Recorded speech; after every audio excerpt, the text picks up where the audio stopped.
আরে আরে, এই জায়গাটা তো বেশ ভালো। এইখানে একটা বাড়ি বানালে আমার পক্ষে শিকার ধরাটা খুব সুবিধার হবে। এখানেই তো পাখি, বনের জন্তু থেকে আরম্ভ করে পরীরাও আসে।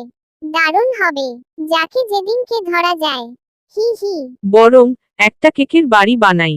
খাবারের গন্ধে, তার লোভে যে কোনো প্রাণী চলে আসবে। এই কথা ভাবতে ভাবতে নিজের শক্তি দিয়ে পেতনি ওখানে একটা কেকের বাড়ি বানিয়ে ফেলল। হি হি। এইবার শুধু শিকার আসার অপেক্ষা করি, ঘরে লুকিয়ে বসে। ওদিকে তখন টুনি খাবারের খোঁজে বাড়ি থেকে বের হলো। আজকে ওকে খাবার নিয়ে আসতেই হবে। 2-3 দিন বৃষ্টি হয়েছে বলে বেরোতে পারেনি ও। আজ বাড়িতে একটুও খাবার নেই। নদীর পাড়ে এসে এক অদ্ভুত গন্ধ ওর নাকে এলো, খুব মিষ্টি খাবারের গন্ধ। কোথায় আছে এই খাবার? কোনো গাছে ফল পেকেছে নাকি?